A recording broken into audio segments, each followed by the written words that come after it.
Oh, baby Jesus. The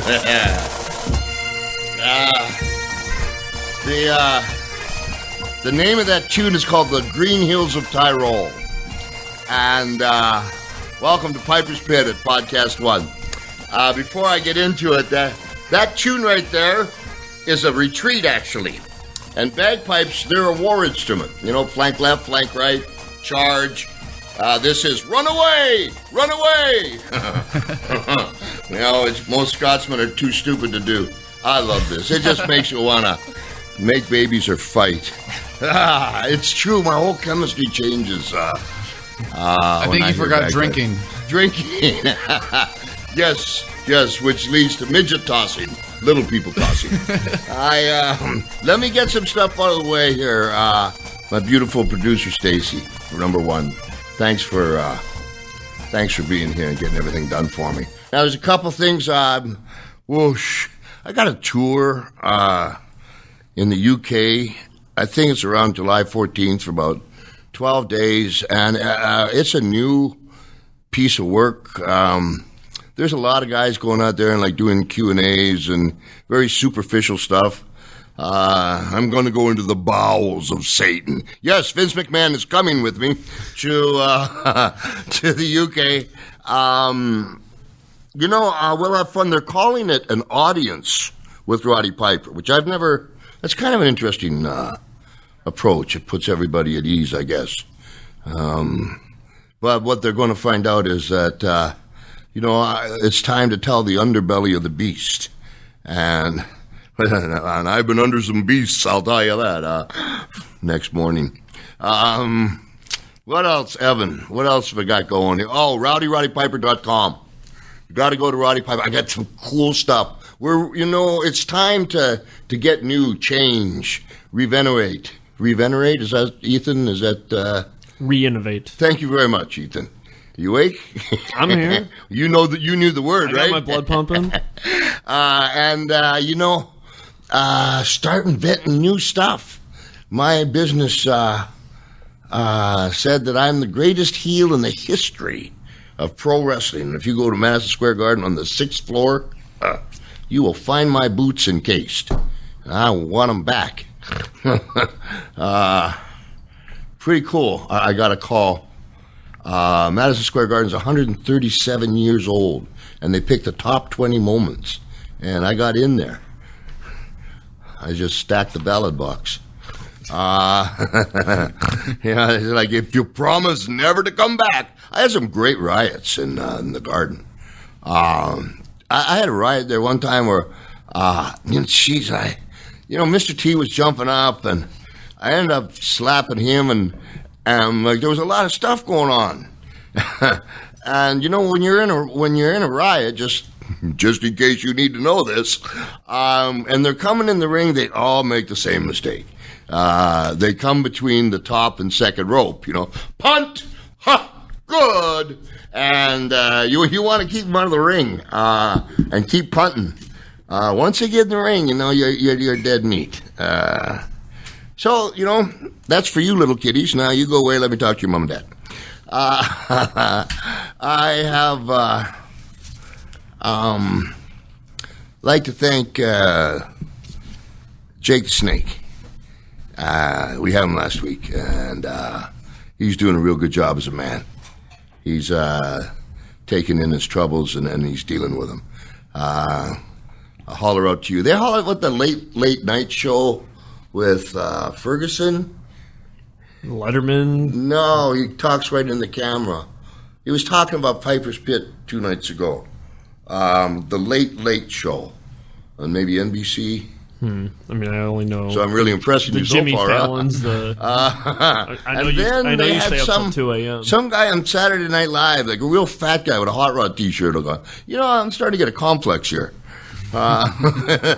This sucks. Now, before I tell you why I'm trying to get all this stuff in, because I'm going to take you today on a different journey. We all, I'm very grateful for all you guys. But we can't just keep talking wrestling. We can throw a story in, a story there, but I think as the people with me, that if you can make the world a better place, if you can change things, then you need to do that. I try to change the world in my own little way. With me in the studio right now, though, is a guy doing it in a big way, and his friend Dean, right? Dean, and ladies and gentlemen, please, Adam Charles Kokesh. Is that it? Thank you, Rod. It's an honor to be here. Really appreciate it. Thank you very much. And I couldn't imagine a more appropriate introduction. Thank you. I went on YouTube last night and was checking you out. Sean had told me about you. And, I've never voted in my life. I've just never been able to. I'm not from this country.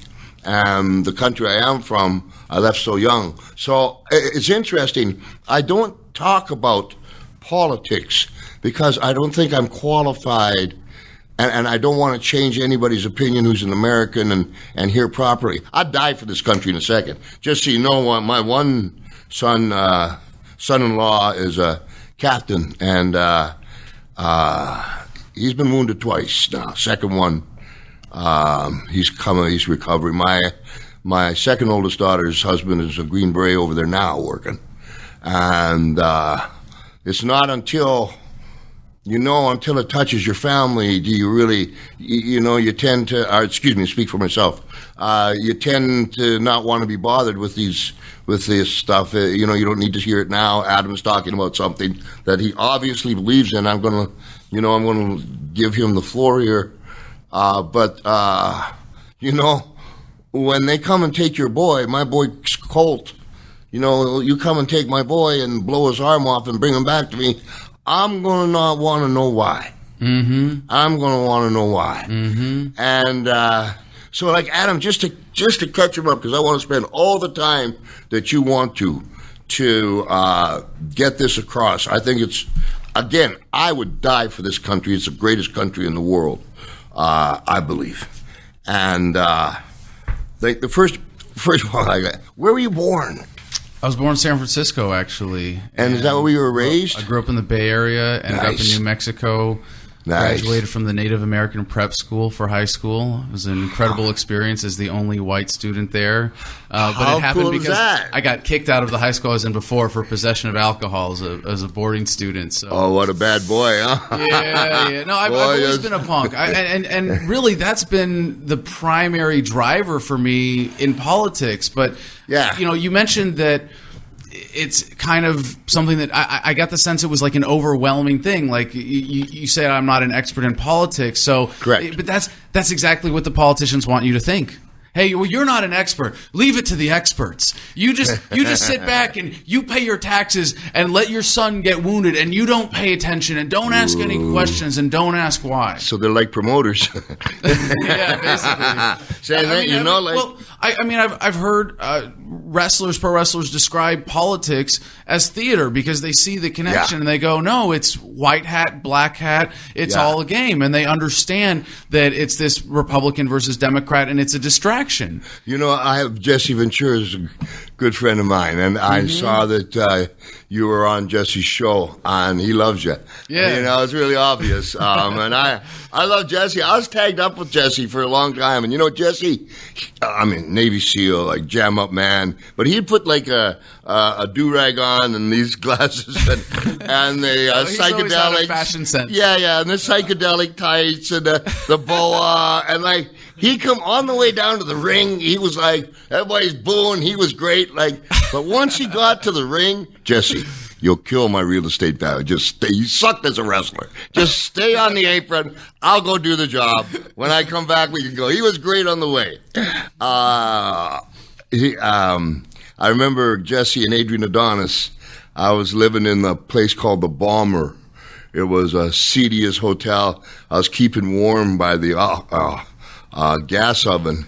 and Jesse Ventura and Adrian Adonis in Minneapolis, and they're the main event in Minneapolis, and I'm like a poom, plus one other match in Portland, Oregon. Are you having a great time? Yeah, well, I'm glad you're having a great time.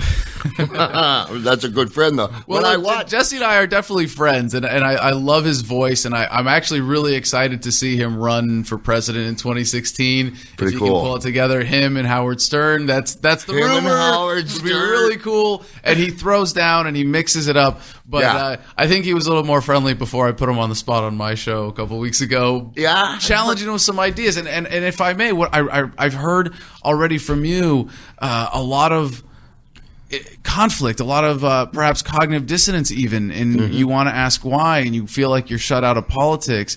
Yeah. And he's very much committed to his cognitive dissonance. And so when you like, for me as a libertarian, when I hear someone who's like waving the Republican Party banner, the Democratic Party banner, sometimes they're like they're lost causes, and they're committed to their bad ideas. But someone who's like you, who's starting to ask why, right? And looking at these political issues in a deeper way. And I know that you're very much aware of what's going on in the world, and you see the counter narrative of the New World Order, and you understand that there's a super class at play that is really pulling the strings in society.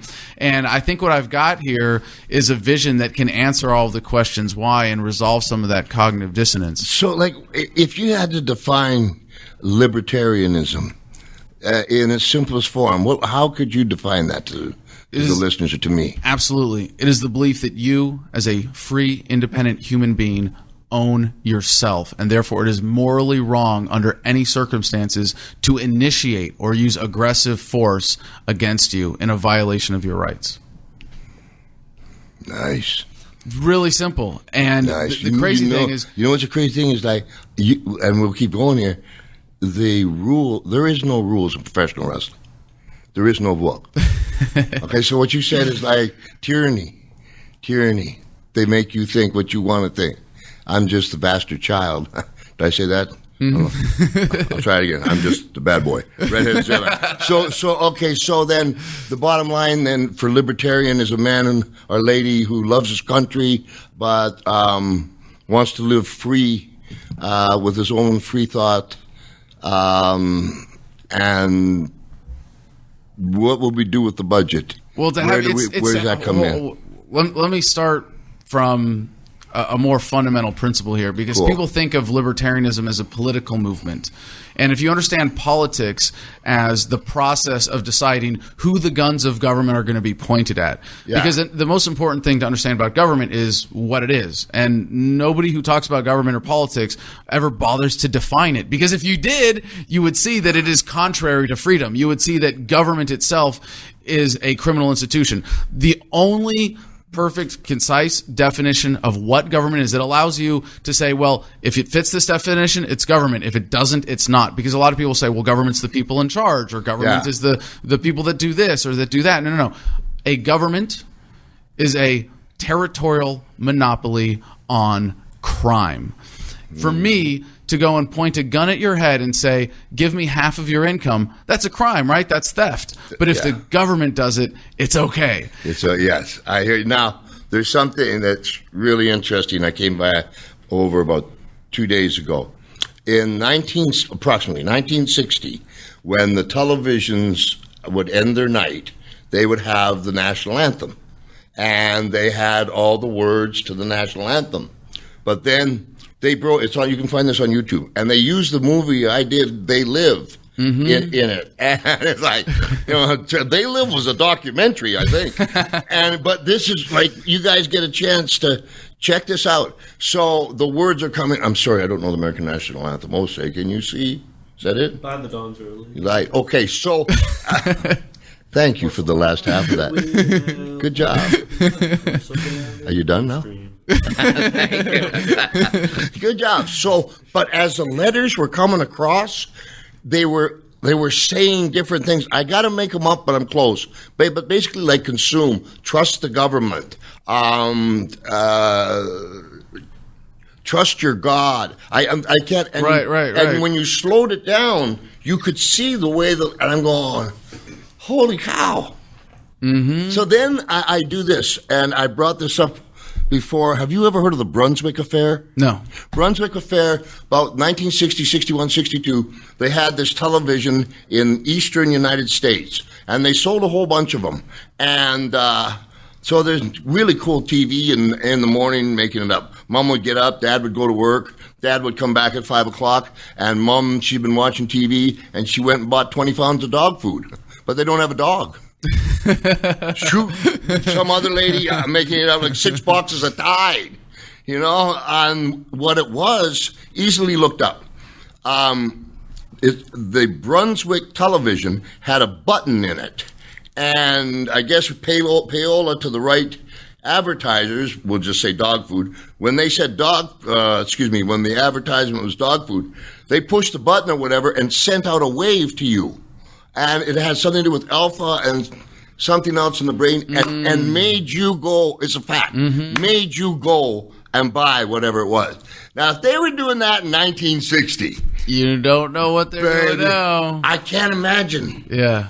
I can't imagine. Well, it's scary. You see this history of government secrets revealed. I mean, you think about going back, hundreds of years. You see that there's always a counter narrative that, but you can go back to Vietnam, the Gulf of Tonkin incident. Yeah. You can look at the sinking of the Lusitania. All of these false flags, all these things where they give you this false narrative to 9/11, to every false flag terrorist attack that's used now to justify the American government as a protection racket.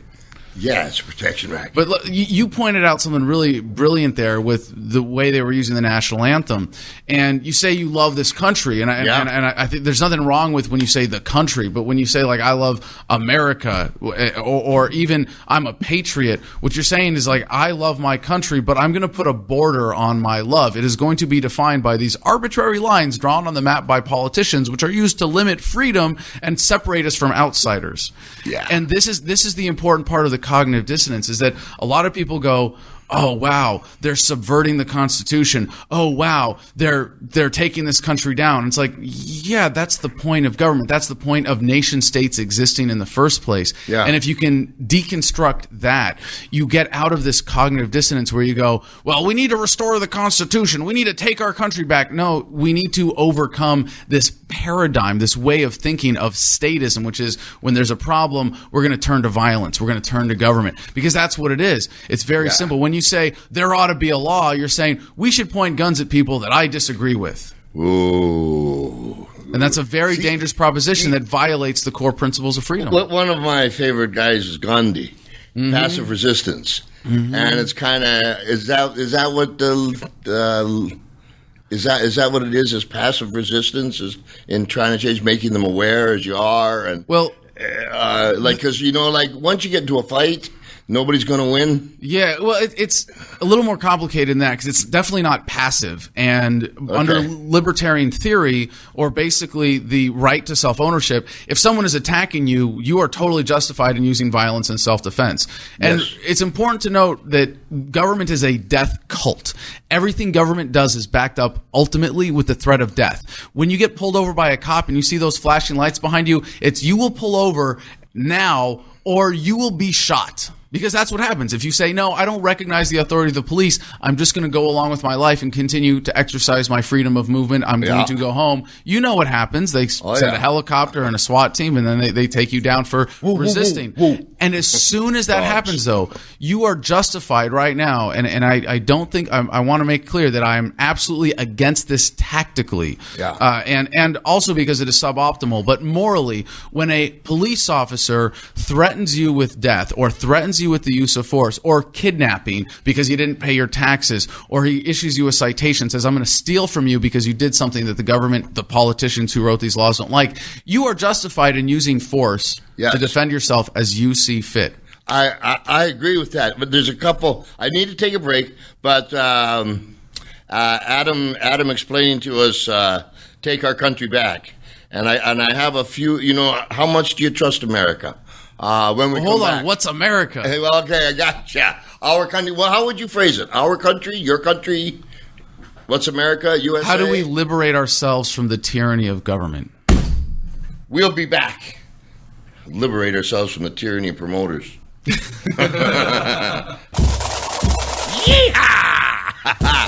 can't help myself, man. Doggone it. Good thing Flair's not here. His clothes would be off, and, I'd be in jail, and we'd need libertarianism to get me out.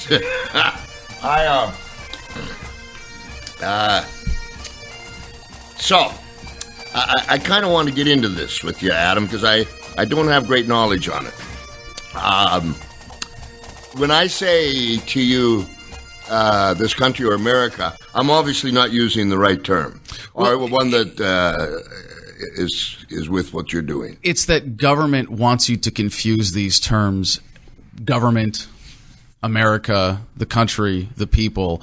And if you see in the news today, it's America did this, America did that. And they want you to identify with government. They want you to identify with the criminal monopoly that exploits the rest of us, so that you support the exploitation, so that you don't question it. And when they say America invaded Iraq, no, it didn't. George Bush sent men and women who were following his orders to go and invade a foreign country and kill people. Yeah. I can say we, because I was a part of that. I was in Fallujah in 2004. And thank you for keeping us free. I'm sorry, I can't accept that.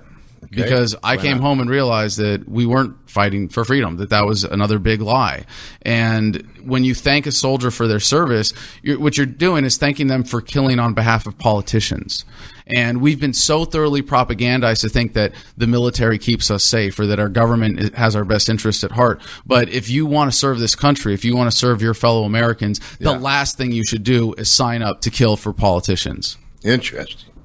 And now this is going to bring up a whole other host of issues for you, right? Different cognitive dissonance. So please feel free, put me on the spot here. All right, I will. I'm sorry to interrupt, but before you go too much further, you've used that phrase. I'm a little bit naive. Cognitive dissonance. Sure. And so, I don't understand. I'm sure there's people listening that don't understand. Excellent. I'm sorry to just throw that out without explaining. Like mental disassociation. I was a psych major in college. It's been a very good background for what I do now. Cognitive dissonance. Cognitive is of the thought process. Dissonance is a disconnect or an incongruence, something that doesn't match up. Or if you have two conflicting ideas, like a love-hate relationship with your girlfriend, there's a cognitive dissonance when it's like, well, I really want to be with her because she's really good in bed, but then she's this crazy psycho who, keys my car all the time, and there's a cognitive dissonance there that is, now I can't decide what to do, whether I'm going to be with her or not. And if you can sit back and give yourself I suppose talk therapy maybe would be a little exaggerated term, but if you can address the emotions that you have in there and separate them from the decision-making process, you can come to a rational analysis. And when it comes to talking about government, and decide if sleeping with her is worth the cost of having your car key. You got to think with the right head. Or exactly. Or if, you could, for the cost of having your car fixed every time, you could hire someone to fill that function in a more effective way. But that aside, I'm not suggesting that that's necessarily as rational as finding a woman that's not crazy. Yeah, exactly. All right. So with government, though, it's the same thing. It's, love, hate, it's cognitive dissonance, where they want you to say, I love America, I love this country, and I feel like voting is good for me. And it's like you said that you never had a chance to vote, like it's a bad thing. Yeah. Voting in and of itself, we're again, democracy. We've been propagandized to think that democracy is a good thing. And I'd like to see it as part of the evolutionary process, when we went from law of the jungle, whoever could pick up the biggest rock was in charge, or whoever was the best hunter, to feudalism, when you had agriculture, to tribalism, to feudalism, to socialism, to monarchies, to modern democratic bureaucratic states. But they're just an excuse. Democracy is an excuse for the superclass to do what they were going to do to us anyway. Sure they are. And the process is controlled. Absolutely. Especially now with the NSA. Yeah. I got to put a little sticky pad over my camera on my laptop so they don't get any, really damning footage of things that happen on my laptop or in front of my laptop. But you guys know that because the NSA surveillance state has so much data on all of us, if you want to run for office, guess what? What? They're going to decide whether or not you're allowed to run for office. So Jesse Ventura tells me this story. When he was governor, he says, I came to wherever I don't know where the capital of Minnesota is? Minneapolis. Minneapolis. So he said, all of a sudden, here comes these guys in black suits and sunglasses. They said, please come with me. And they took Jesse. I got this story right from Jesse. And they, if I'm remembering it correctly, they took him off and they took him to some building, drove him down, and I'll make the number up like there's 10 or 15 of them. Basically, I think what Jesse was saying, like, how did we miss this? How did a wrestler become governor? And Jesse, was like, he got big, everything. Cojones. Man. Oh, yeah. Gotta respect that. I'd like to see your name and your badge and he didn't back down at all. But it was just like, okay, well, holy cow. You could just take the governor like that? And, I don't know. It's a red flag. It's a little different.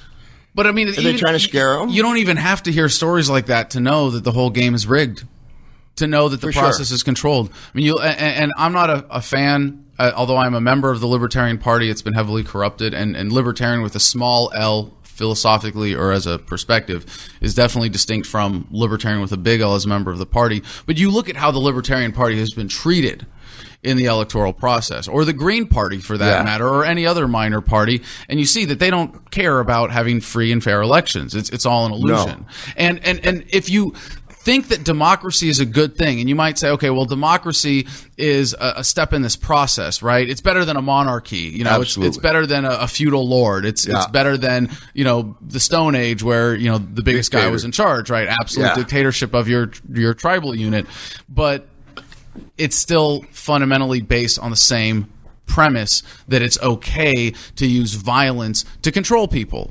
And if anything, democracy should be really obviously a horrible system because it's, well, as Benjamin Franklin described it, two wolves and a sheep voting on what's for dinner, but it's a majority coming up with an excuse to impose its will on the minority. Okay, so what do you feel about 911? Are you you think it's an inside job? Or? I'm very cautious about saying, I think there are a lot of people who say, I know what happened. And it's like, no, we don't. No. But you can tell that the official story is a load of crap and that it's been used to manipulate us and that the truth is got to be a lot closer to an inside job than, and it's sort of a matter of how inside, was it Cheney himself behind the conspiracy? Did Bush know about it? Only if they're hunting. Yeah, right. But you gotta love Cheney for shooting a lawyer in the face, right?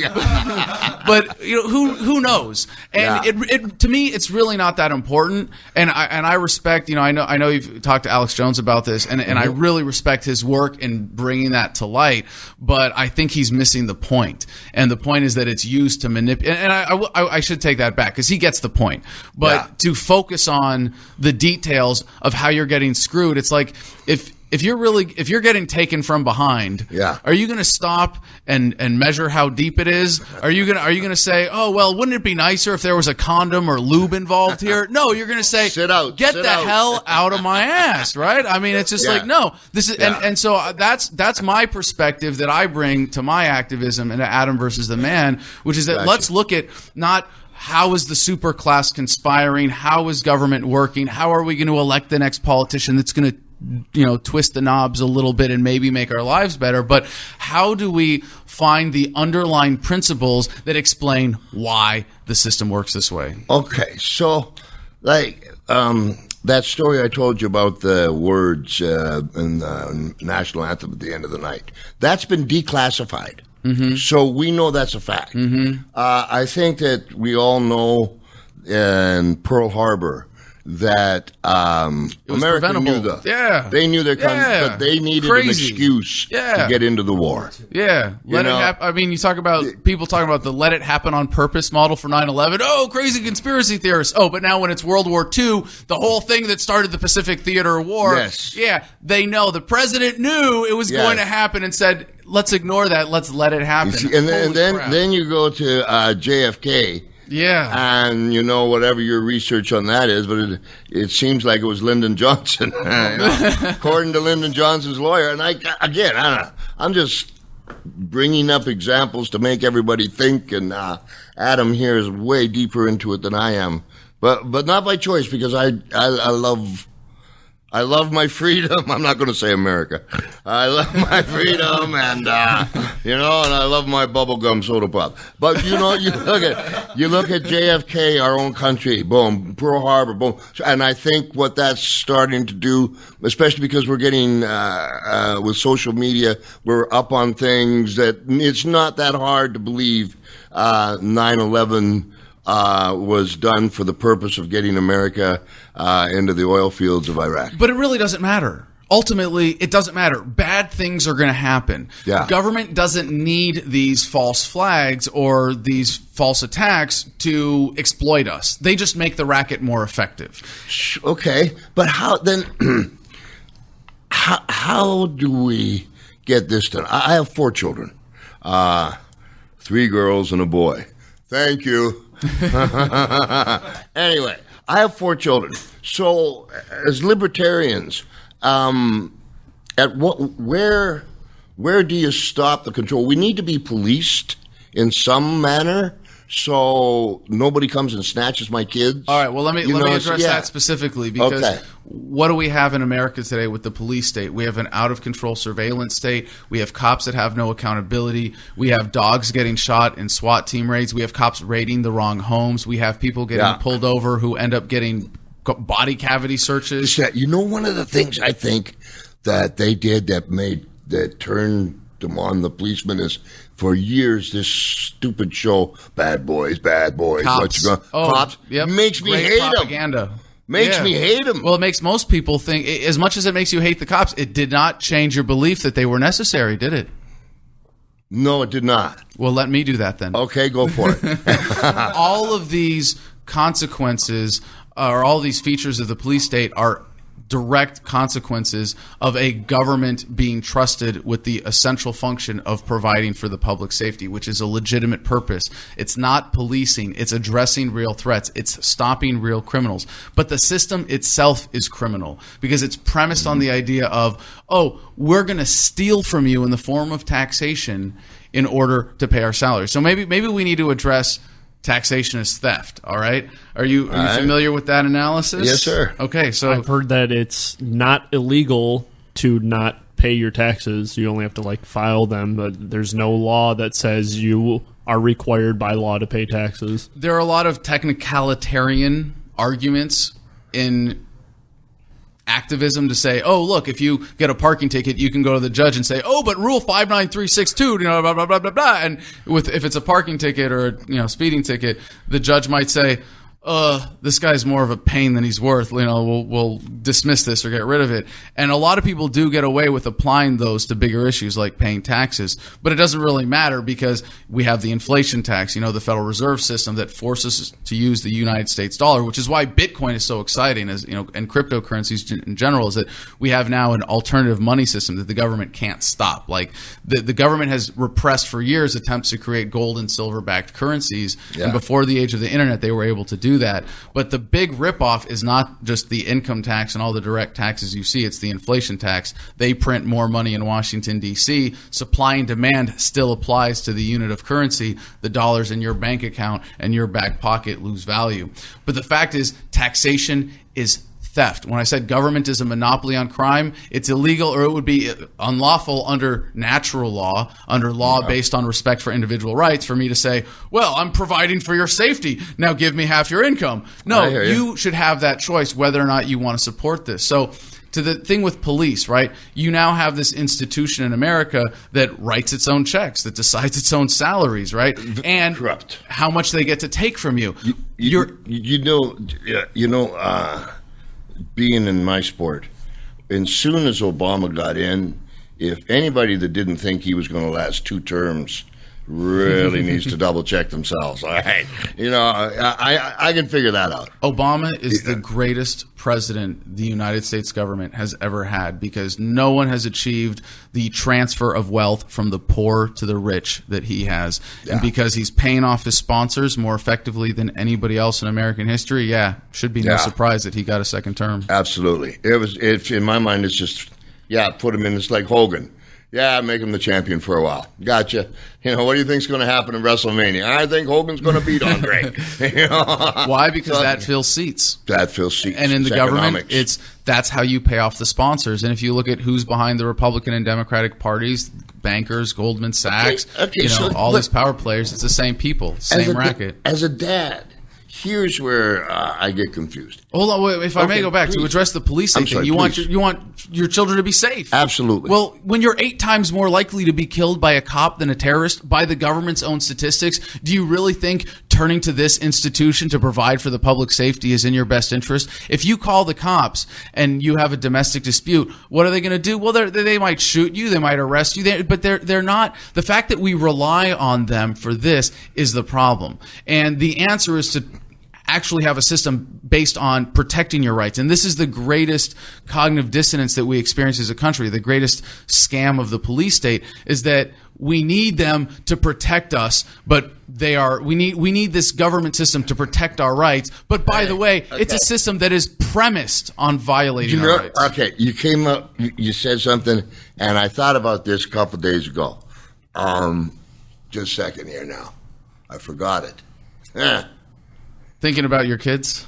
Yeah, I was thinking about my kids and how to keep them safe. And if a child runs away, the police don't help you. If they happen to see the child and check for ID, they may, but they don't help you at all. Or if we think that police are here to protect property or protect our safety. What do they do? If you get robbed, if your car gets stolen, they show up afterward and they write a report. So here's. Yeah, they don't find it. It's just like, oh, okay. If we find it, we find it. If we don't, we don't. But here, you want to hear one more disgusting misappropriation of the funds and the effort of the police department? And this is true in Detroit, where they have 11,000 rape kits backed up that have not been tested, sitting in labs, and yet cops are going out on the street and busting kids for smoking pot.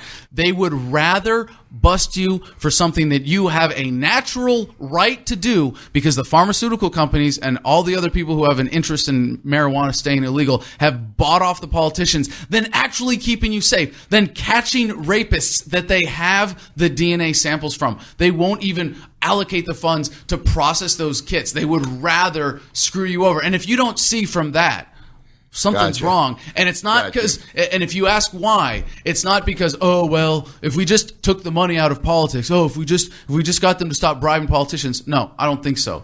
It is inherent to the nature of government. If you, as a society, believe that a violent criminal monopoly is necessary to build the roads or to keep you safe or to provide for the common defense, well, guess what? This is a predictable consequence. It will always be used to serve the rich and powerful. I have that question. I got to take a break. When we come back with Adam, we're going to have my buddy Sean Stone, and then I won't take you to task a little bit. Let's take a break, and when we come back, Sean Stone, guy who got me in trouble with Alex, doggone it. Should have told me this, Alex. I didn't know that. Good stuff. Yeehaw! I can't even remember playing the bagpipes. I could only pick it up about age 8. I saw a picture younger, and I don't know why I play the bagpipes.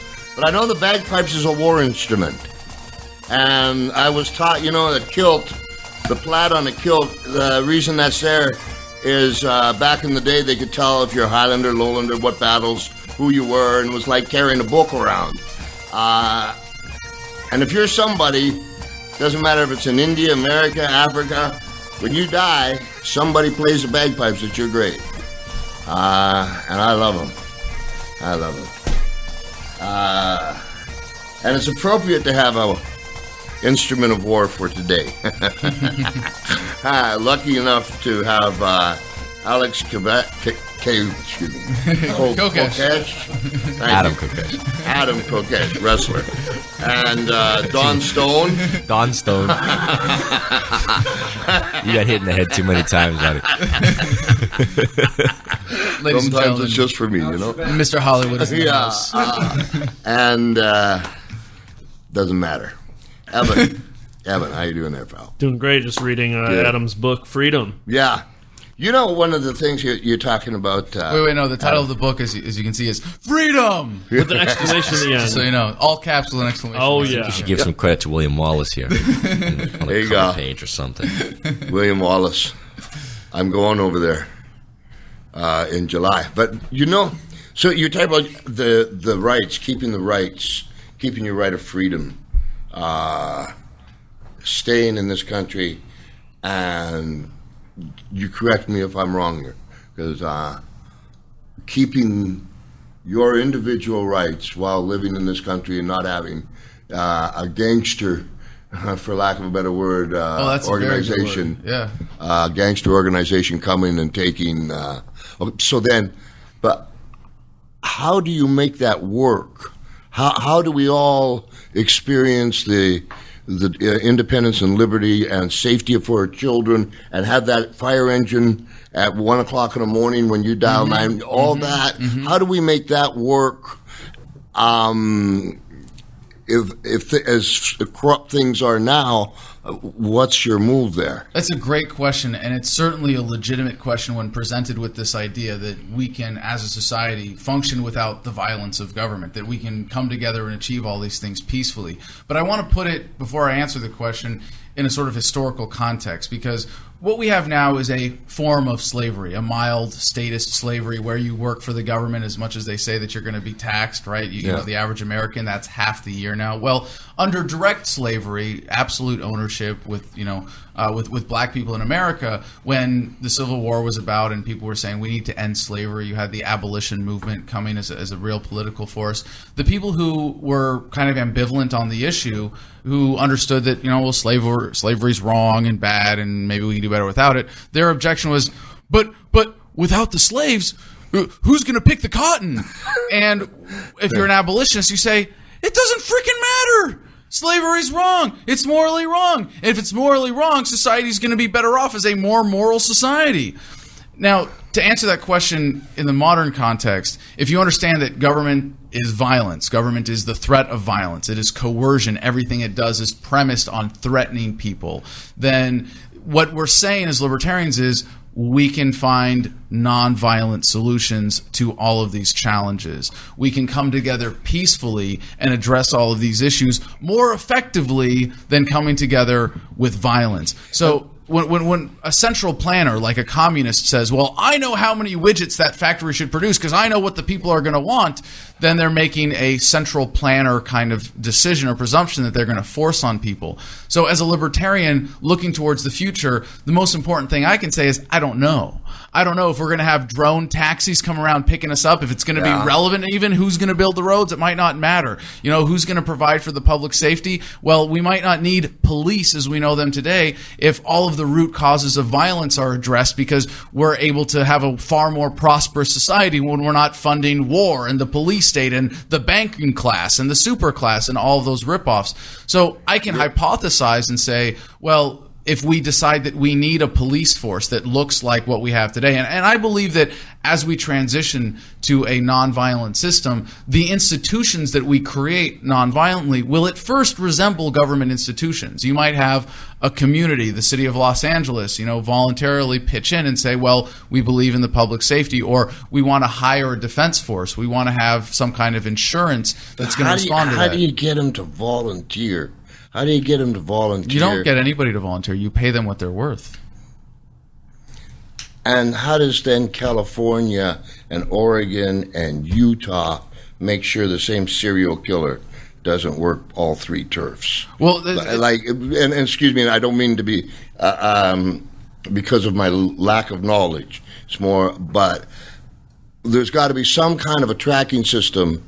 Sure. To keep us safe. Yes, absolutely. Well, I wouldn't say a tracking system, but a way to respond to violent criminals, absolutely. Yes, sir. And my children. Here's something that, and let me throw it to you. I've heard that Obama is making a homeland police force, which bothers me a lot. So you're making one national force to police all of America. And it brought this question up to me. And I go back to the Second World War in Germany. if you were a policeman or one of these security guys, would you turn your folks in? Would you turn if your mom and dad did something wrong and it was for libertarianism, against libertarianism? Right. And they weren't, and you know what? Maybe they even paid off somebody. Would you go and turn your mom and dad in? I can say now that I wouldn't, but I can tell you from my personal experience. When I was in Iraq, I tortured people, and I know that government brings out the worst in people. That when you endorse this idea that organized violence or threatening people with death is an appropriate way to organize society, you induce the worst possible behavior. You make incredibly depraved, violent, disgusting things possible. And I know that I'm not special as a human being, that I was subject to that. But because of what I've realized since then, I know that today I never would. And that's why I'm so motivated to share this message and to bring it to people. And it's cool. But now, where the government is, they're already working on gray ages 4, 5, 6, 7. Yeah. And you caught on, but in schools, propaganda starts young. Oh yeah. Pledge of Allegiance. There's a lot. I pledge to not think and never question authority. But how are you going to handle that? How are you going to get rid of them, phase them out? Them being it's a mindset. It's a mindset, isn't it? And that's my fundamental problem with this whole mentality about libertarianism. Is let's not allow the government to operate to preserve the public interest or the general welfare as stipulated in the basis of the Constitution. So who does? Exactly. Then it becomes privatized, and I don't trust. And then you think the private sector is any better. Wait a second. You think the government doesn't already serve private interests? But if you disband the idea of government, which is supposed to be our right to intervene in government because it's our government based on the Republic of the Constitution, if you take away people's basic right to intervene in their own government and you strip that protection, so now it's entirely private, then you have to basically buy your way into the private corporation to have any say or vote. You still believe all that? You still believe that mythology that politicians have foisted on us? It's not a question of mythology. It's a question of history. There's always a government. The only society in history, if you study history, and there's always been slavery. Listen. There's only one society in all history that has achieved a state of peace, not initiating wars against each other. That's the Aborigines of Australia. And the way that they did it was through an elevation of consciousness to understand certain principles of karma, certain principles of what you're talking about, non-aggression. But the entire society had to achieve that state of awareness in conjunction with each other. So I know. So my point is that what you're talking about is an elevation of consciousness. You can't simply strip away government today and say everything's going to be better tomorrow. I think what you're working towards is a fundamental evolution of the humans in terms of principle, because in principle, the republic does represent a very ideal notion for humans, which is to say general welfare, the fact that we have a say in it. Absolutely, those are great principles. The fact that those principles may have been, we've strayed from them. We may not be operating under those principles, but that doesn't mean that they are not good principles to have. That's the illusion of government. That's what they want you to believe. And you do raise some legitimate points, Sean. And I wish that because you do point out that what I'm advocating does require a shift in consciousness. I describe it as the paradigm shift. That's a chapter in the book. Another chapter in the book is localization, if you want to talk about a pragmatic process of achieving this.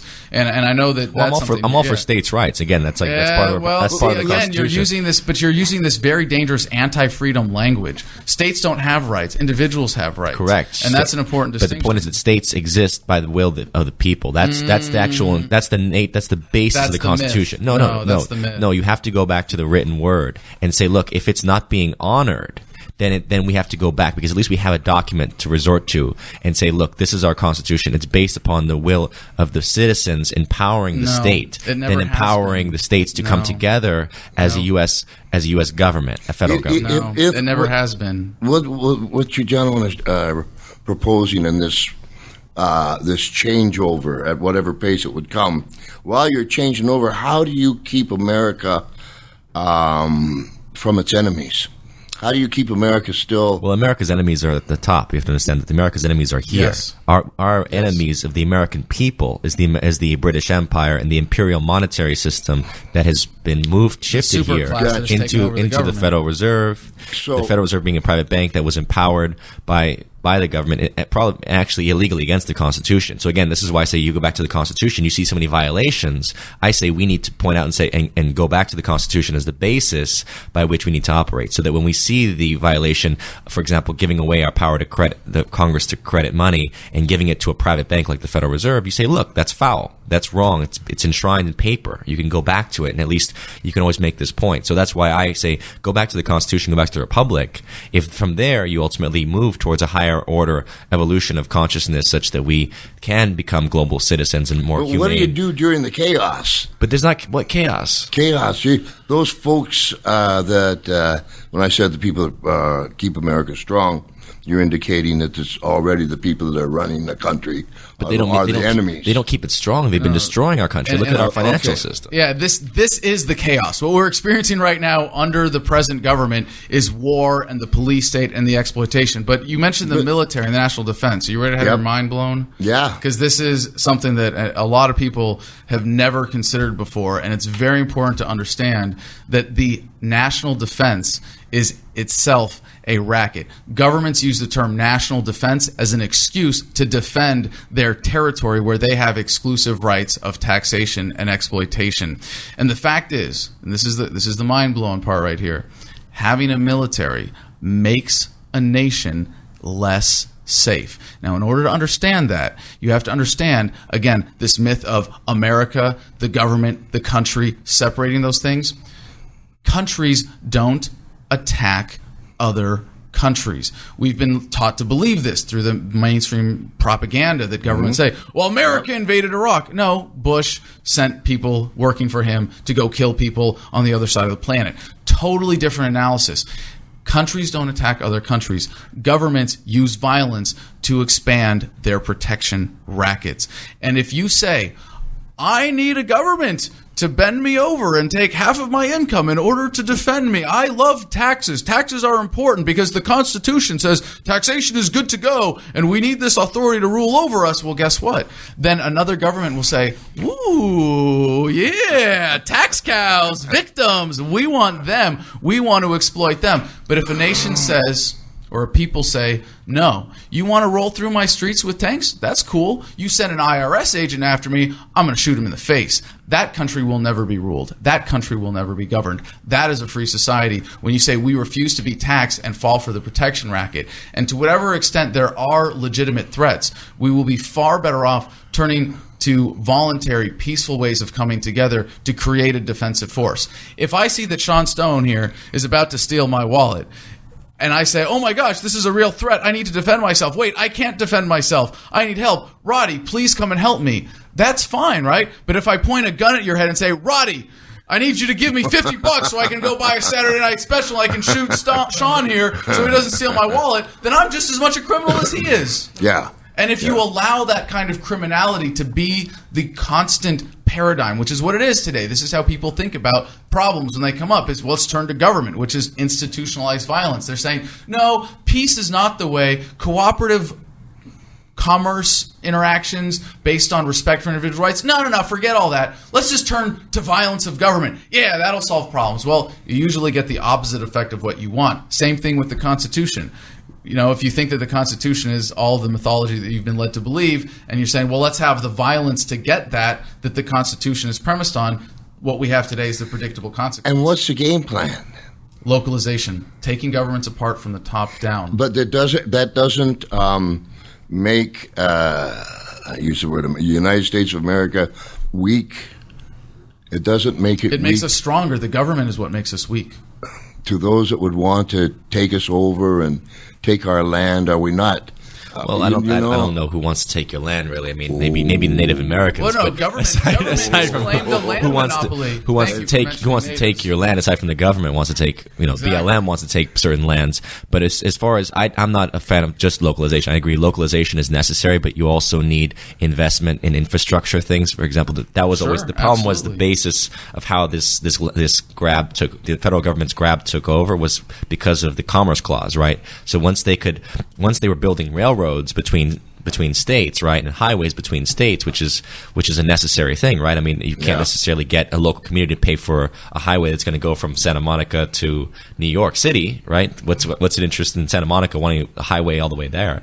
So once you have the government basically financing these things based on the Commerce Clause, then they started moving in from the highway to the local streets, all the way to your house and to the pipes in your house, based on the idea that, look, it's all under federal jurisdiction now, so we can now come and invade your home. You see, so they've completely abused that power.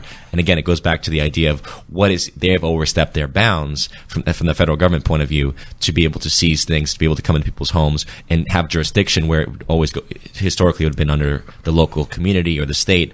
I mean, that's why even, we're living in a militarized country at this point, right? It overstepped the bounds of freedom by existing in the first place, Sean. And if you look at the history, even to the immediate, obvious history of the Articles of Confederation to the Constitution, not just in and of itself, but historically, is an anti-freedom document. It created a strong central authority. It created all of the institutions that put us where we are today. I believe people get the leaders they deserve. I don't think people are as self-controlled as you give them credit for. And so if people have basically allowed this level of tyranny and fascism to take over, then I think that's what they deserve, and that's why I'm all for waking people up so that we can basically assume our roles, our self-responsibility and sovereignty. But it takes an awakening. You can't just give it to people. You can't give people responsibility without having them also at the same time take their own responsibility. Absolutely. It's like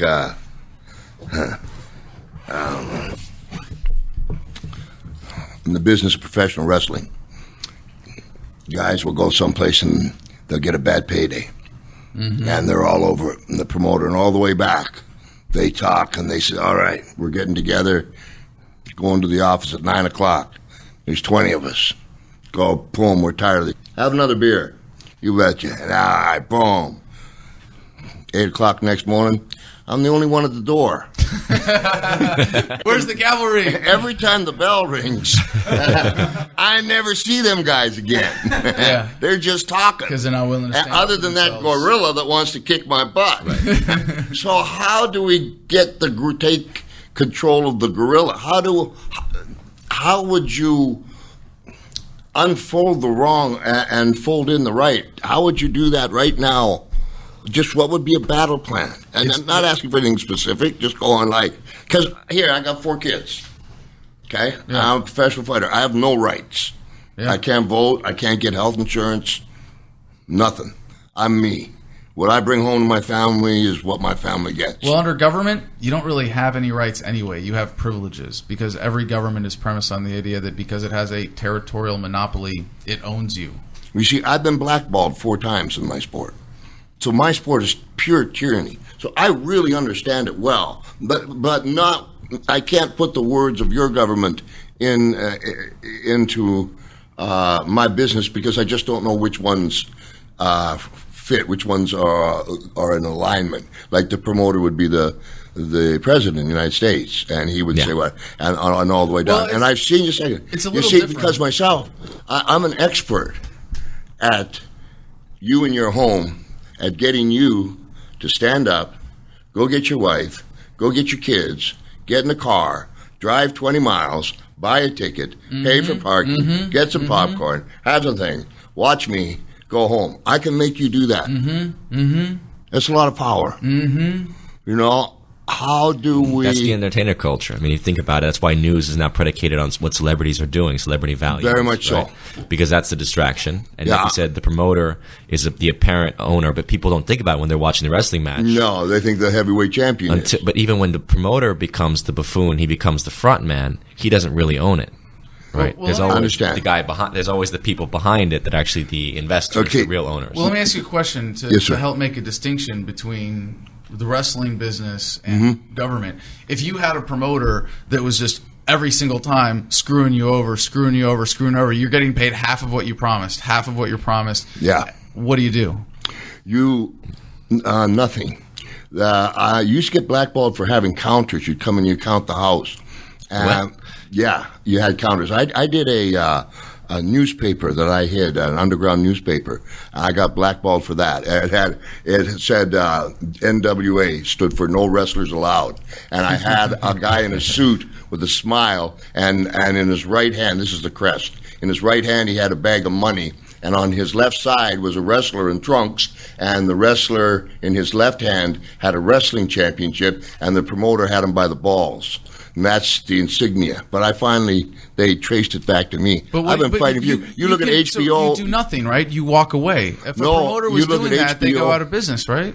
No, because there's always, we come back again to, all right, let's go get him. Ding, ding. Where'd y'all go? Yeah. Where'd you? Because people are willing to stand up. Nobody's going to stand up. But you could have, if you wanted to. I went on HBO Real Sports. Right. I went on HBO Real Sports, which is really cool, too, because after you make an idiot of yourself on there, they play it every week for a month. So that's really cool. And I got fired. And you can easily look it up. Because what you guys are talking about, I've lived all my life. So the question you came back to me was, well, then if they're screwing you, how do you get better? That you must become such a talent that you can take them in the backyard and say, or back hall, say, excuse me, I'm not getting enough. But you can't stand up for everybody because everybody's not willing to put the same amount in you as you are. Maybe they don't have the same talent. Maybe they don't have the same balls. Maybe I don't know. Maybe they got a family to feed. Did you ever have any promoters that went out of business? Yeah. When the WWF first started, there was regionally a whole lot of promoters, and they used to get together in Vegas, and they would do this. Let's say, Adam, you're in Los Angeles territory, and you're working with Sean. And Sean's a promoter, and you're doing great. You're drawing a lot of money. Sean, you don't think Sean's giving you what you deserve, okay? Another promoter, we'll say Bob Kygo from Kansas City, will just happen to in on a house show, on a venue. And you'll have a great match, and he'll come up to you and say, Adam, you're great. Listen, you just... Come work for me. Well, first of all, take care of your obligations with Sean. Right. And as soon as you're finished, bud, get the family, get them in school. Come on, I love you. So there's choice and there's competition, right? Let me finish it. So Bob Geigel comes, and Adam, if you're champion 6 weeks, if you're over 4 weeks, if you're nothing, 2 weeks is the thing. So boom, you give him 6 weeks, and Sean is a promoter, you're the president, so you use him to the best of your ability for your territory, because you don't want any of the good of him to be left over and them crying for him when he's gone. Now, Bob Geigel takes you to Kansas City, and you get your kids in school, and it's the first TV, and then he fires you. Mm-hmm. Well, if you do something like that, doesn't that ruin your reputation? No, they do it to everybody. Adam hasn't had experience with the mafia yet, so he doesn't quite understand. So it's more like the mafia. This is the nature of reality. So it's a lot more like government. It's not just the problem is you think it's one government. You study history. This is human nature as we understand it, which is until we get to that level that I'm talking about the Aborigines of Australia got to in consciousness. It doesn't matter if there's a government or not. There's a protection racket that goes on, and it's mafia based. If there's no government, it's mafia. If there is a government, it's government relationship with private bankers. At the end of the day, this is the problem. It's a predatory mindset that we're living in right now. It's a reptilian brain structure, right? That feeds and it wants its own, and basically knows how to manipulate, right? And there's a few good guys like us who stand up and say, things should be better. But where are the rest of them? And for the most part, unless I get you're here. Unless people are ready, maybe it's a zeitgeist. So the problem that I see is just like if you plan to, if you can wake up as many people as you hope to, as everyone is sleeping, I've heard that before. It's just like, it takes you 20 years to become awake. Then, once someone is awake, what's to determine whether they'll go towards their own passion once they realize, wow, I can do whatever I want and I can live the lifestyle that I choose.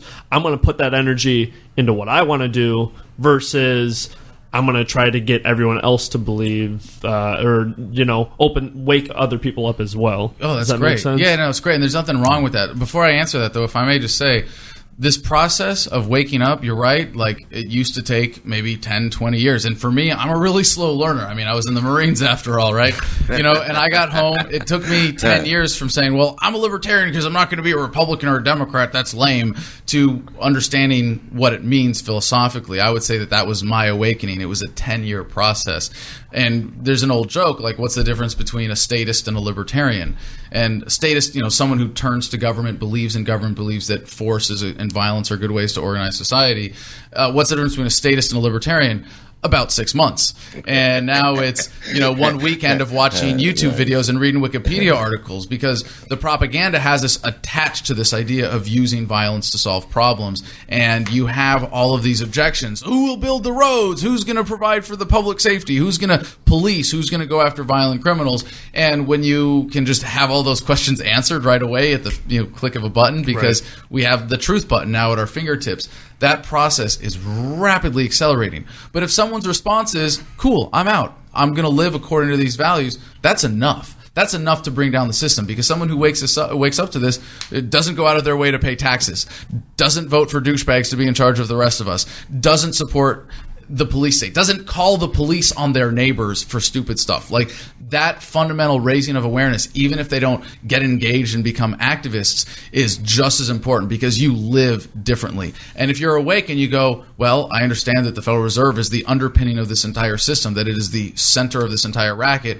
Oh, well, Bitcoin comes along. Oh, well, I can transfer some of my business to Bitcoin. I can disempower the system.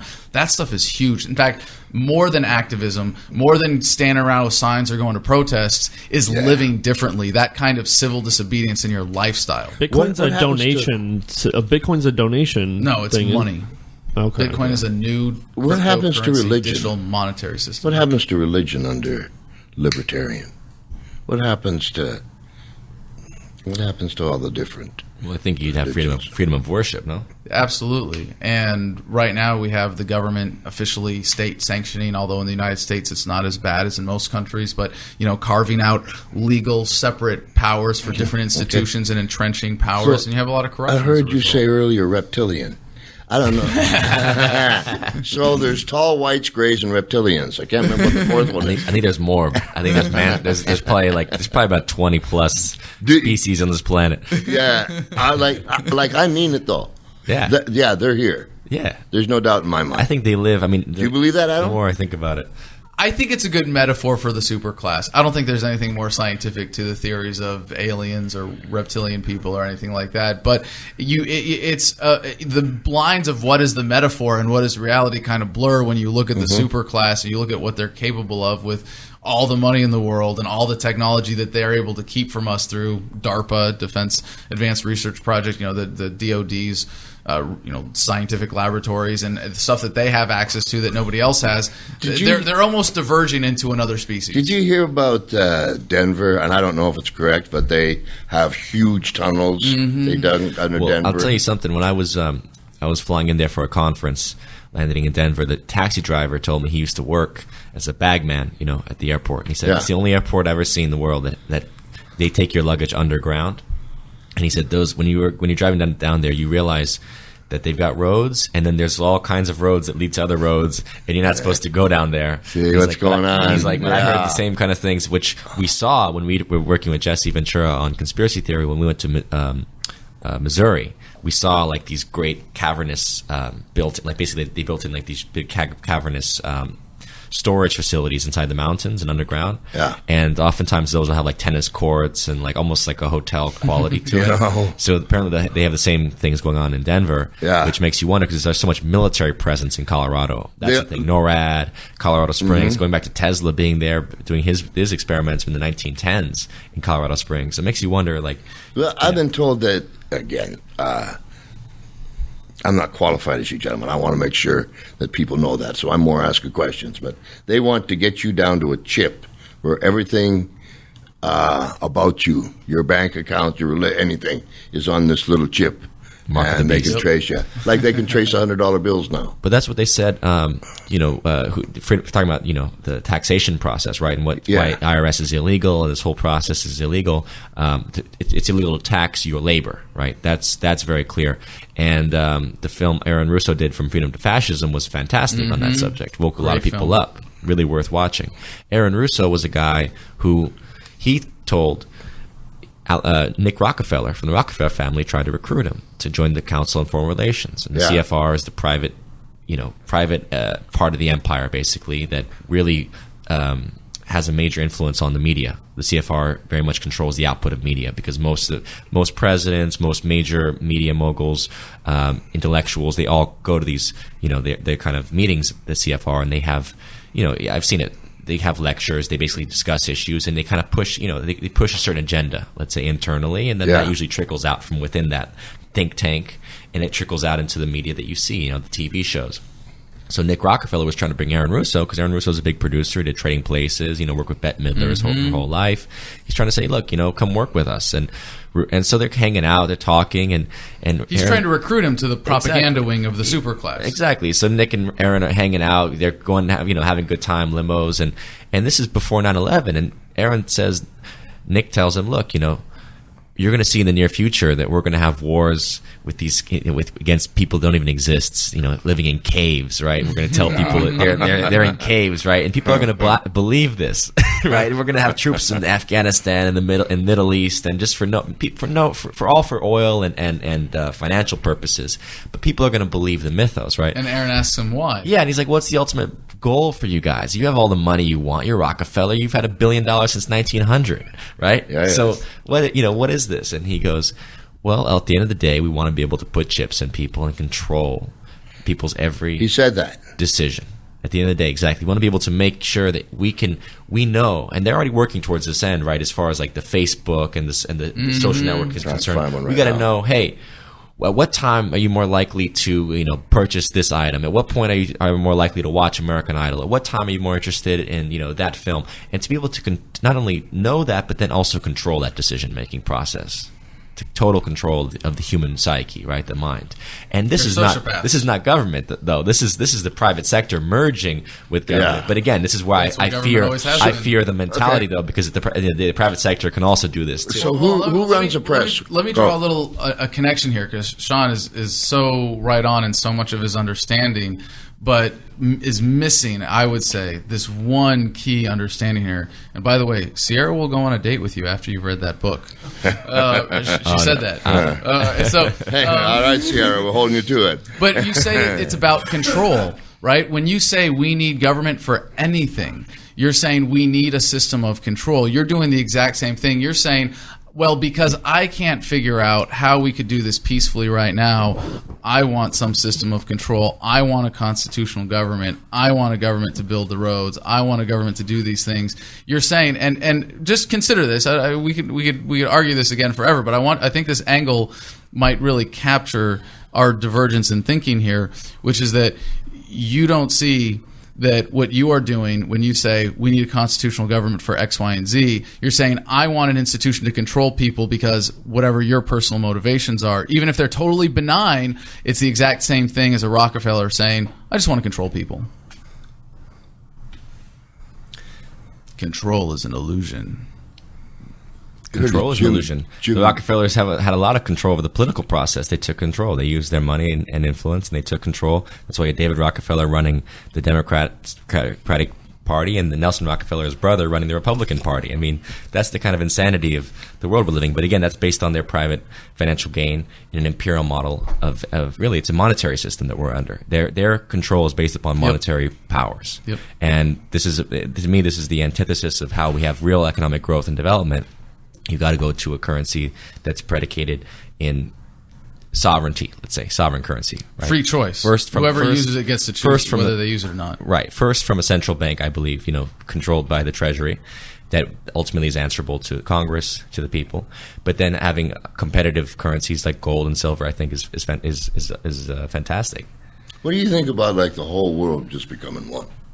That's exactly what I'm advocating. And a society is a global society can only happen when it is united in freedom. Because you see, I'm looking and I'm listening, and people have character faults. They're just, ego, jealousy. There's all these things, but and I'm watching the world, and so many more people, and it's just when they talk about the NWO, there's no other place to go right now unless we all are under one system and we all are getting along. It's no system. The idea of a system, under no system, right? We're all under the same moral system. There you go.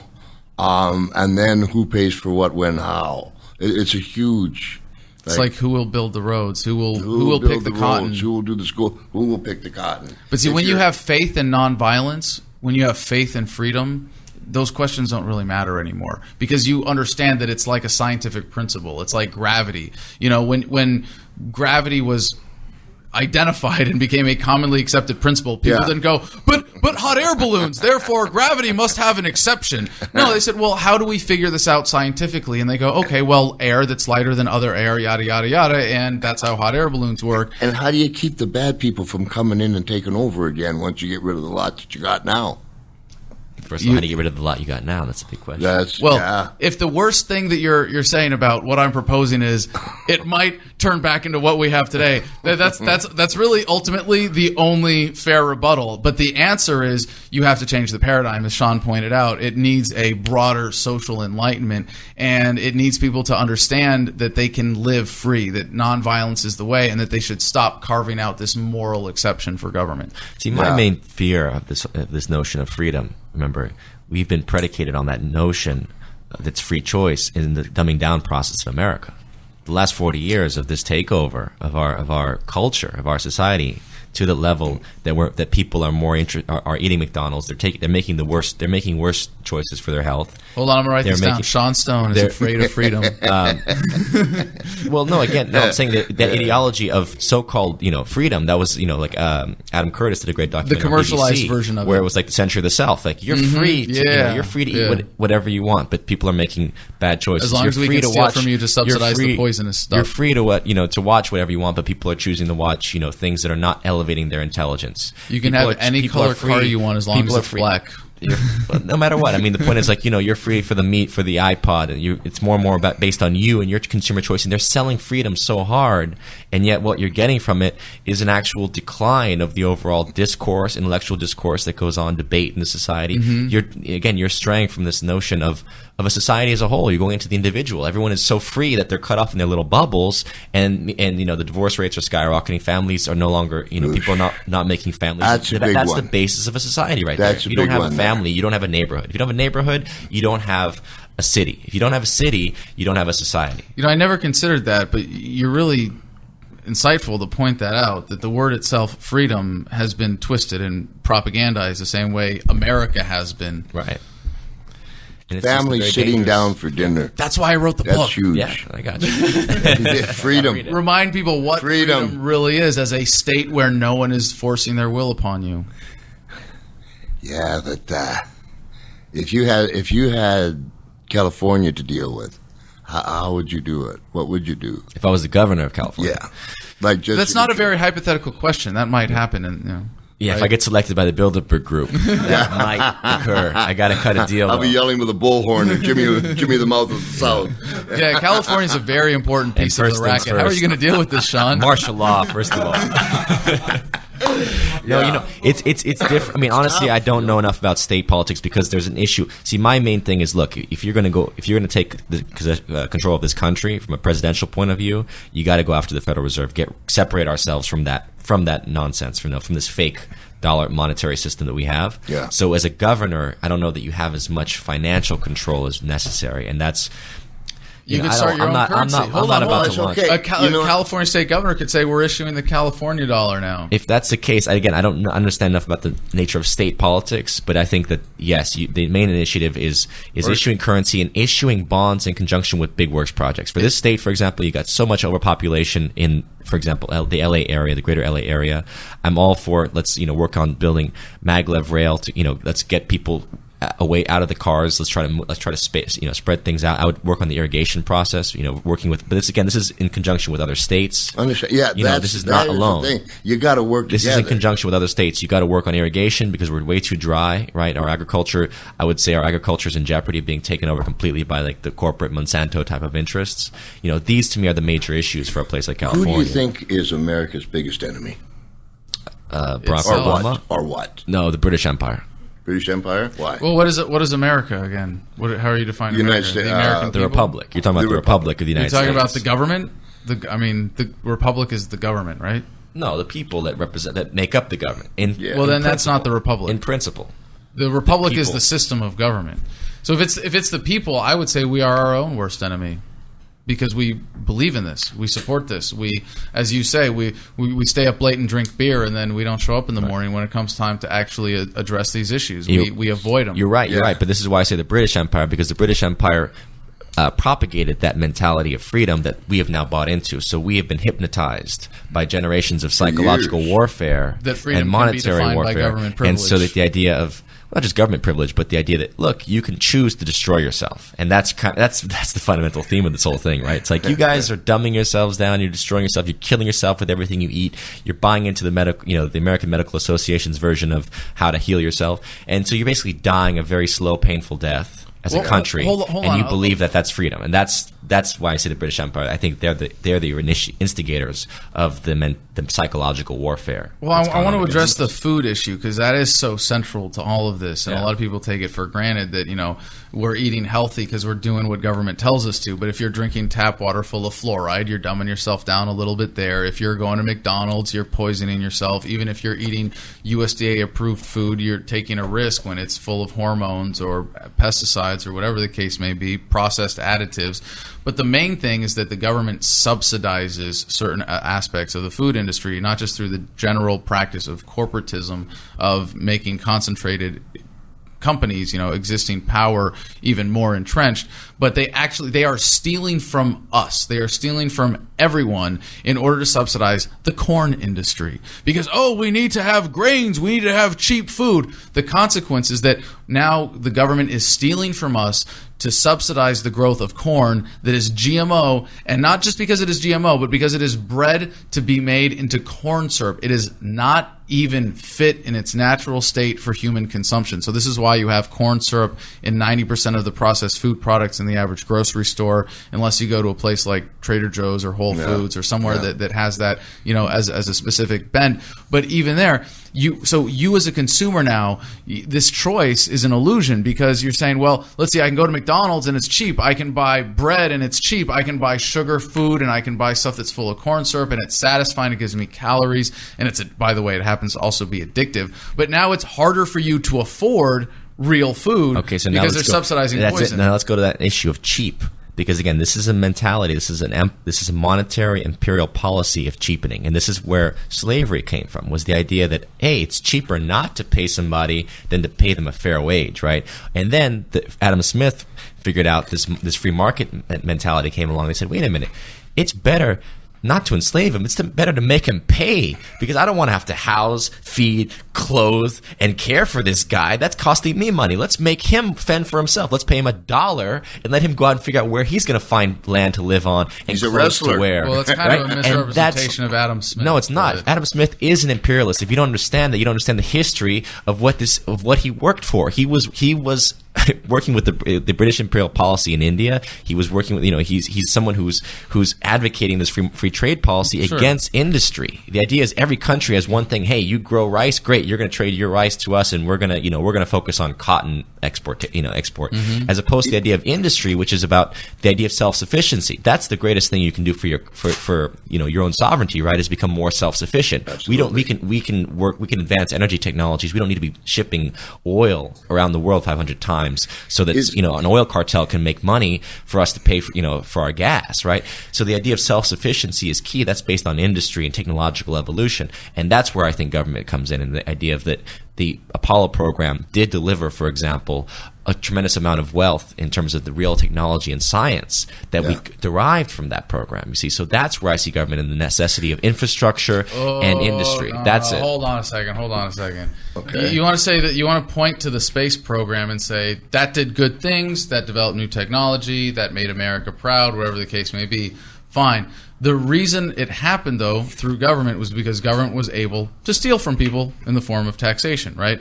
So what that represents is a misallocation of resources. If the people would rather spend that money on, say, groceries or their children's education, that would mean that the resources we're talking about go to serve the needs of the people. If the people are given choice and said, well, hey, if you want to sponsor this research program that's going to invent Velcro and put a man on the moon, you can donate and make that happen, then, or you can invest and make that happen as an investor, and you can, profit from it in terms of the returns. Well, remember, the nature of government is foresight, and that's one thing. Foresight, absolutely. Look at the Chinese. Look at why they've been able to survive for 3,000 years. You see, there has to be. If people aren't always thinking 100 years from now, people aren't thinking 100 years from now. If you say to someone, "Hey, you want to invest to go to Mars?"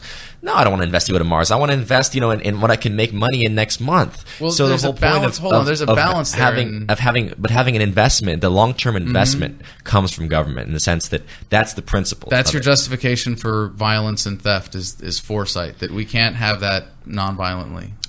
Again, when it comes to taxation, I'm very much that's a complex question. I believe much more in the idea of issuing bonds that people can make investments in. I think that's a saner way, for example, of putting forth power plants, infrastructure, the space program, issuing bonds in conjunction with it, right? So that people can have long-term investments in it as opposed to just being taxed. But there are things like healthcare that who's going to invest in his health? I mean, why am I going to invest in some old lady's survival? Why am I going to pay for that? Of course, you're going to say I don't want to pay for a hospital. Well, you have an unrealistically negative view of human nature that you're saying that people are stupid, so they need a system of control. And I would agree in a sense that that's the present condition. That's what I'm saying. But we are. You're advocating that. We're actually worse than that right now. We don't even have a sense of the future right now. Is there a country that's running with a government that you could use and say, look at what they're doing? Switzerland, I don't know. Is there a country that is doing a good job with their government? Somalia. Yeah. No, he likes the anarchy. No. Somalia has very localized government, tribunals at the tribal level that are very local, that are much closer to real justice. And a lot of people go, oh, Somalia, life sucks in Somalia. Yeah, it kind of does. But you look at it compared to the regions around it, they are far wealthier on an individual basis. The consequence of them being attacked, Somalia is being attacked by foreign invaders who pollute the coastline and ruin people's ways of life there. And despite that, because they have less government as a whole, they have less institutionalized violence, they are able to prosper incredibly relative to the areas around them. I had the president or prime minister of the Republic of Congo ask for an autograph picture, and I sent it to him and asked me to come over there. And I was told that it's not a good idea for me to go over there. Congo's been at war for a long time, and that's obvious. A lot of gold interests, a lot of foreign, financial interests. So then, isn't it all about man's ego? A large part, yeah. I mean, this is the reptilian brain we're talking about, right? Yeah. The idea that so, how are we going to bring around? You got 3, 4, 5 sensible gentlemen here that care. Okay. Where's the rest of them? Do you have a rally, or is there some place where all these people gather to show strength? AdamVersusTheMan.com at our forums. There you go, bud. In a virtual world. Well, no, and I pointed this out earlier. And the book Freedom. Right. Yeah, so I pointed this out earlier that the internet is an incredible force in waking people up and bringing to this philosophy. But you're right that that it's hard right now because we are still at the phase of the adoption of these ideas where people wake up and then they look around and go, holy crap, I'm all alone. Am I the only one that's figured this out? Am I crazy? But the thing is, there are millions of people going through that process right now, and because of the internet, they go, oh, wow, there are a lot of people going through this. Yeah, which helps, but people are scared. Yeah. People are still scared. Absolutely. Yeah. And I know what it is to be scared. They should be. They should be afraid of government. They should be afraid of violent people that think they don't have any accountability. They should be afraid of the neighbor that calls the police on them with a noise complaint that results in a SWAT team. So there we're back to, if you were a policeman, would you turn your parents in? Not today. Yeah, not today. Would you, if you were a policeman and your parents did something wrong and you were into the libertarianism, would you turn your parents in for, just like they did, Hitler, Nazis, boom, they had them so brainwashed, they turned their mom and dad in. I can't think of anything worse than that. I think he's been asked to turn his dad in already, hasn't he? I'm sure. Exactly. All due respect to Dad there, No, I think there's a spiritual principle involved in this. There's a spiritual principle, which is to say, do you believe in reform? Do you believe in mercy? And that's something that we have to get at as a society. We're very punitive right now, right? Do you? We're vindictive people. Do you believe it? In what? Mercy? 100%. Yeah, this concept of punishment needs to be obsolete. It is psychologically part of the reptilian brain. It is very primitive. It is implicitly morally wrong that if I'm going to punish you, right? Now, it could be that you did something to me, right? Like if you stole something from me and I steal it back, I'm not stealing, I'm just taking it back. I'm reclaiming my property. And I might say, oh, I'm going to punish you. I'm going to get my property. But that's not punishment. Or can you forgive it? And frankly, there are some people, look, I'll tell you one thing. Well, hold on. I need to finish this thought. Punishment, though, is I am going to cause someone pain or discomfort in order to manipulate their behavior. It's everything that's behind the victimless crime laws and pretty much. So does the word control, just in general, that rubs you wrong?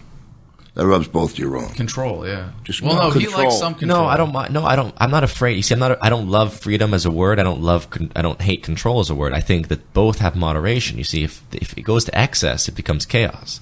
And that's a human quality. And there's, to me, there's a natural balance that we strike between control, self-control, and freedom. Well, when it comes I took it to mean controlling other people specifically. And I meant, but look, some people, need it. Let's be honest. Look at a kid. Look at kids. It's like, okay, now we're getting closer. And again, we're talking about mercy. All right. But there are people, as we know, there are sociopaths, right? Maybe they're reptilians. I don't know. Maybe they're aliens. Maybe they look human. They're not. I got you. There's something wrong with them. And no matter what, you can be as kind and gentle with them and try to reform them. And a large part of the population, I believe, can be reformed if given the right education. I worked with a group called Unity One in South Central area. We worked in the prisons for one summer. I was doing this work based on their curriculum. It was fantastic. They were basically teaching people self-actualization principles to think for themselves, because most people that grew up in these gang cultures had no sense of the idea of, hey, look, you can say no. You have to, just basic principles that you take for granted. Many people never grew up with. To them it was a gang culture that they grew up in. It was a tribal clan culture, and so as a result, they've always thought of things like, I have to protect the clan, right? And you can reform people, but not everybody, because there are the sociopaths who will sit there and they'll pretend to go along with it, and they'll be sweet and charming, and meanwhile, they're stealing from you, they're manipulating, they're the worst kind of people. I agree. I agree with you. But so that's where it comes into, like, hey, some people do need to be executed. Let's be honest. Yeah, that's where it comes in. Yeah, the other ones who just cannot. Right. All the child molesters. Boom. Right. I'll come first. And speaking of that, there was a big ring that was busted. And talk about government corruption. 70 people charged, but across the board, police officers, rabbis, nurses. It just came out today. Yeah, and these big child molesting ring. 70 people arrested in New York in that area. And this is the Jeffrey Epstein, who's a private citizen, very close to Bill Clinton. Clinton's out. Probably involved in some capacity. He always hangs out with Epstein. No idea how much anger that evoked. There's something different between you gentlemen and myself, and it's interesting. I don't have a home. I was born in a place, and I think I was 4 when I left. And you were growing up on the streets. Yeah. So I don't. The concept of a home is foreign to me. My children, when I wanted to move, we live on a mountain in Oregon. I wanted to move down to L.A. because it's a bit of a commute, Mom. The children are safe up here. Okay.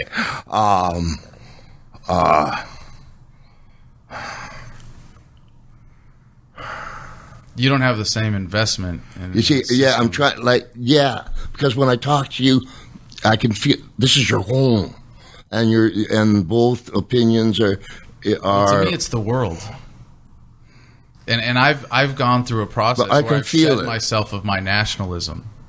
It's a very important process for people to go through to stop identifying as members of a society that is defined by government or a particular monopoly racket that is lording over them, but to identify as human beings. Do you love the United States of America? I love America, but I don't love it exclusively, and that's the implication of patriotism. So you love, and obviously this is, I'm sorry, I was going to ask a really stupid question. You love it enough to go fight for it. You did. So obviously you showed more love than I have. No. I showed ignorance. I showed gullibility because I fell for the idea of the military keeping America safe, or that politicians had our best interests at heart. What I'm doing now, what about the bad people? I went out and I went out just last weekend and confronted police at a DUI checkpoint and held up a sign saying, "Warning, police checkpoint ahead," so people could turn away and avoid it. That's fighting for freedom. That's keeping people safe. I like that. One of the biggest weapons I think of today is camera. Absolutely. And I saw some kids, and I saw this on the internet, but I think I was watching you, and I knew this program was coming up, and there was a policeman there, and he says, "Get that camera on face." And the guy, I was proud of him, maybe like 20. No, sir, I'm on. We can expose these corruptions, right? Yes, expose them at all levels. Yes, you can find the good weed out the good from the bad. Yes, and go to the higher levels. And then you don't have to. You know what? Then these younger people, they don't have to stand up to the line with their own face. They can turn it in on something, and they can feel safer. I don't know. I lived on the street for 2 years, like for real. And so you have to have your own way of protecting yourself and everything you do. You gentlemen are born and raised here. So how do you protect your family? How do you protect your kids? I do everything I can to disempower government. Yeah. Government is the greatest threat. How do you protect your kids? Well, I don't have any yet, but I think in principle. Would you like one? I got a 24-year-old son you could have for a while. That? He's about my age. Baby so Jesus. He's just a little bit younger than me, so how about that? But no, I would say my answer to that would be, look, my belief is that the best thing you do to protect your kids is to build a better future for them.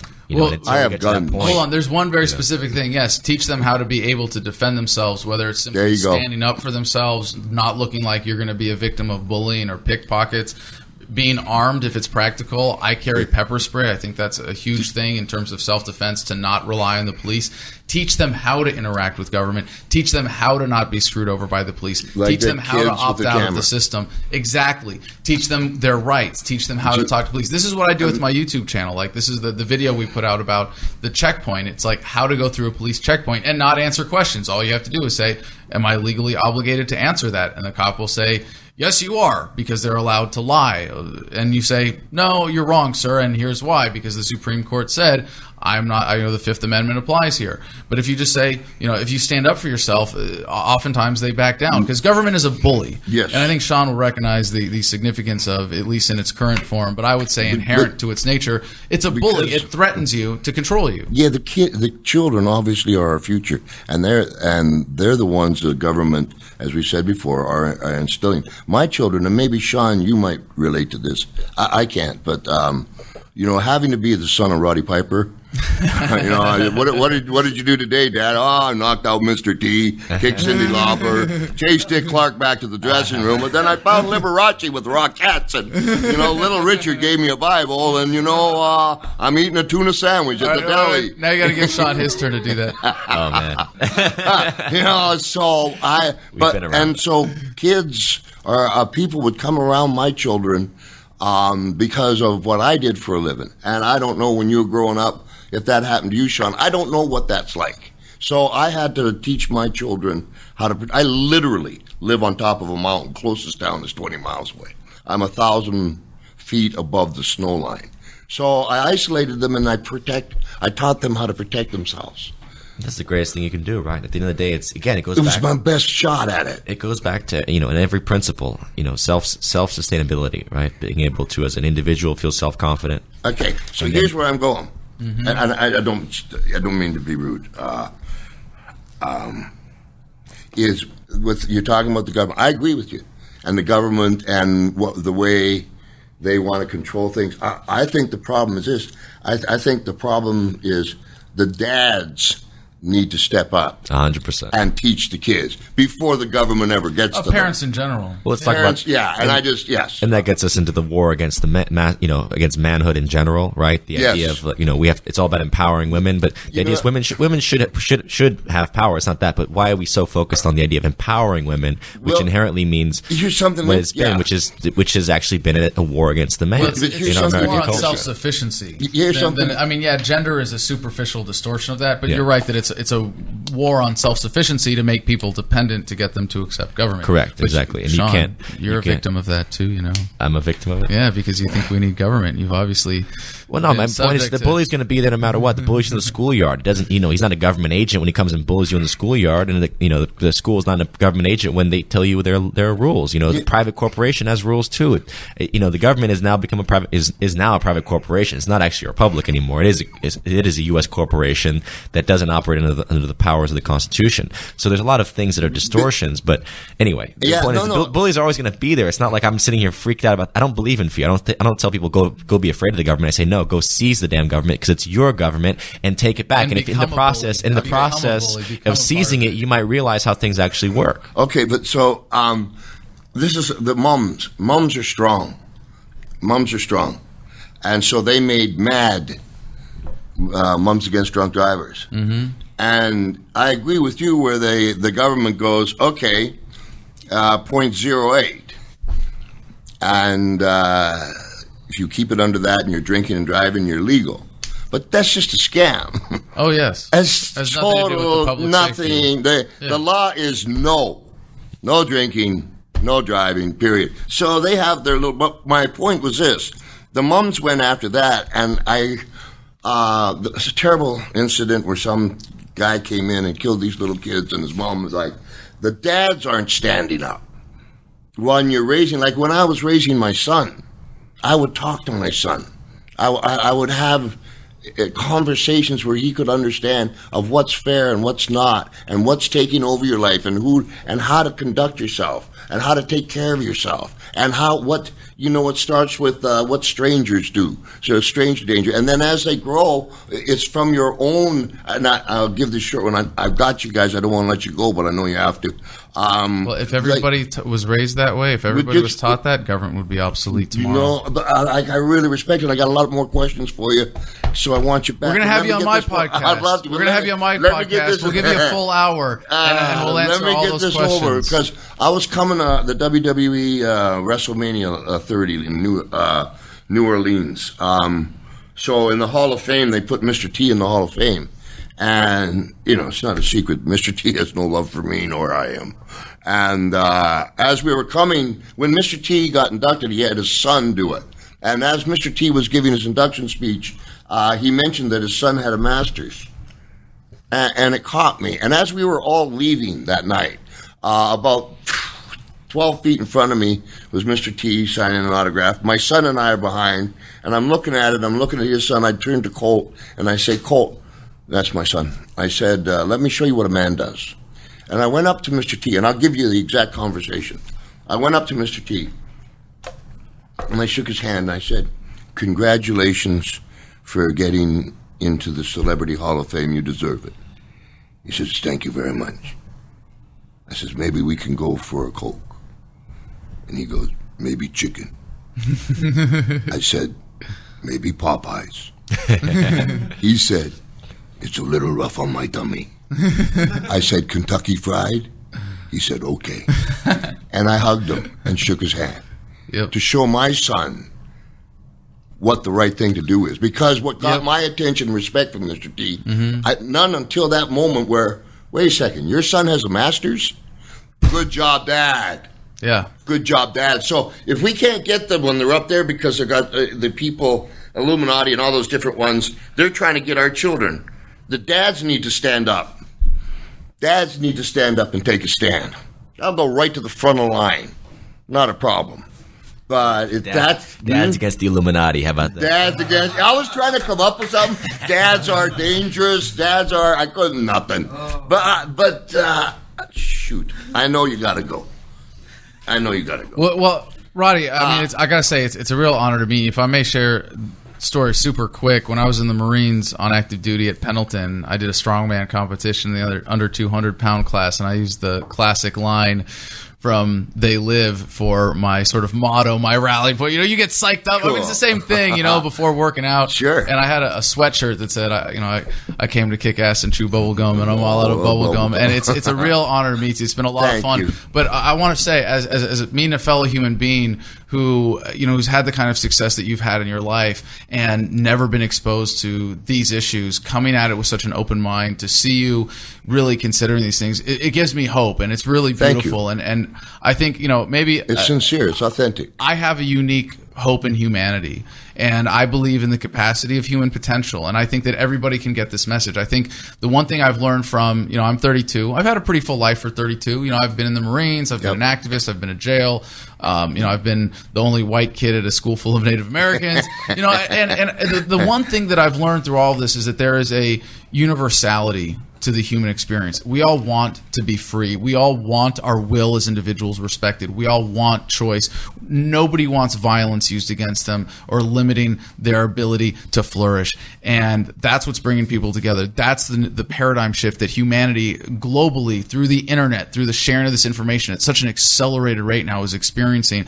And I'm just excited, and I'm honored to have some role in bringing you to what I feel is a deeper, more meaningful part of the conversation. To see you latch onto it and sink your teeth into it is really incredible. It's humbling when you hear the stats and what you've been through. And I know Sean does his homework. It's humbling. Something's got to be done. Read the book. What that is. Read the book. Freedom. You're going to read it, and you're going to want everyone on the planet to read it. Yeah, I will. Okay. I'll read the book. Read the book, Freedom, Sean. Sean will read it for a different reason. It's not a bad reason at all. Sierra is something else. I'm working on this whole idea of statism versus anarchy. But anyway, I'm always open to reading. It's healthy. But that sets you apart already. We should do it. Exactly. It sets me apart from the 90% of America that's now technically illiterate. But we should do it again when we read this book. We'll come back. Don't worry, Sean. For all of them, we'll have the audio book too. And we'll talk. And if you decide that the book is a little tough, we need a movie. We're gonna have the illustrated audio book as well, of course. Thanks for coming. I love you with all my heart. God bless you. And I will. You know what? I'll do my homework, and I might get out there and go try a few things. I'm a pretty ballsy guy. And we'll come back, and I'll tell you what happened. One time I painted myself half black. You know what? I would love to. We're gonna set this up. This is gonna be a lot of fun. Okay. Because this is a part of what I do in my activism, is go out and create challenging situations for police officers. Civil disobedience. I would love to see you confront some cops that are out of place. Oh, absolutely. I'll be there with 100 video cameras. Oh, yeah. As long as I know I'm right, I'm okay. Well, I'll help you out with that. We'll set up, we'll brainstorm, and we'll come up with a plan. But like this last weekend, we just were like, hey, there's a DUI checkpoint. Let's go troll it with signs. I'm all about going after the parking meter people, because I think that's our next target. Yes. Talk about extortion. Yes. Talk about a government racket and extortion. Yeah. So let's go there. Thank you so much. Thank you. Adam Kokesh, Freedom is the name of the book. Sean Stone, my friend, and Heaven over there, keeping us all straight, and Dean. Thanks for coming in. It means a lot to me. An Irish poem before we leave. For those who love us, may God bless. And for those who don't, may God turn their hearts. And if he can't turn their hearts, may he turn their ankles so we recognize them by their limp. We'll see you next time. Piper's Pit. Goodbye. Thank you.